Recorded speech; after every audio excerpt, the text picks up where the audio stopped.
Hi, Zeke with the Eastside Church of Christ in Baytown, Texas. Thanks for joining us for another episode of Looking Up.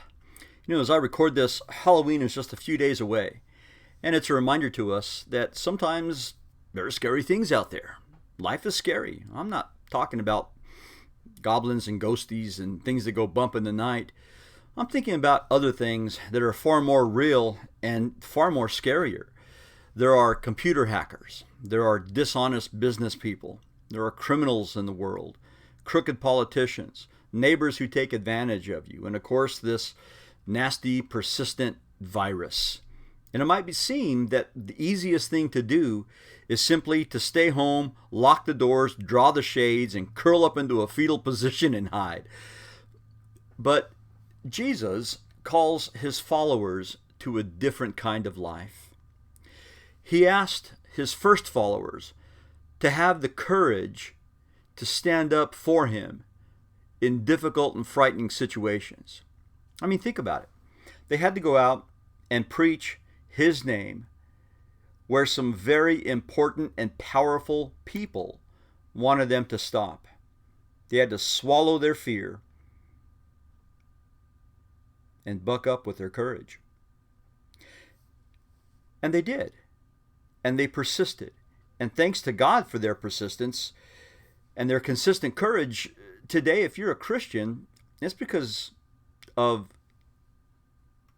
the steps that they took and how someone else followed in them. You're a Christian today because someone had the courage to face their fear of telling you about Jesus' life-saving message. And because of that, many today continue to hear of the Savior. The opportunities that you and I face today often require courage. It may be showing faith in the face of loss, in the loss of a dearly loved one. It may be facing the severity of declining health, maybe even related to this persistent virus that we spoke of earlier. It may be stepping up to a neighbor and telling them about the life-saving message of the gospel, when at first they might be not only resistant to it, but maybe even a little antagonistic. Whatever it might be, remember that God works even in our most dreadful days. He makes us strong in spite of our weaknesses. He gives us courage in spite of our fear. So step up, step out, and know that God is with you.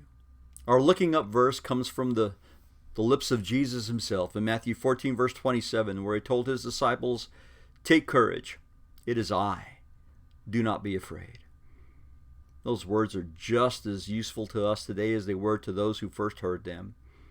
Take courage, Jesus says. It's me. And don't be afraid. Step up, step out, and know that he's with you. Thanks for joining us today. Hope to see you again. God bless you.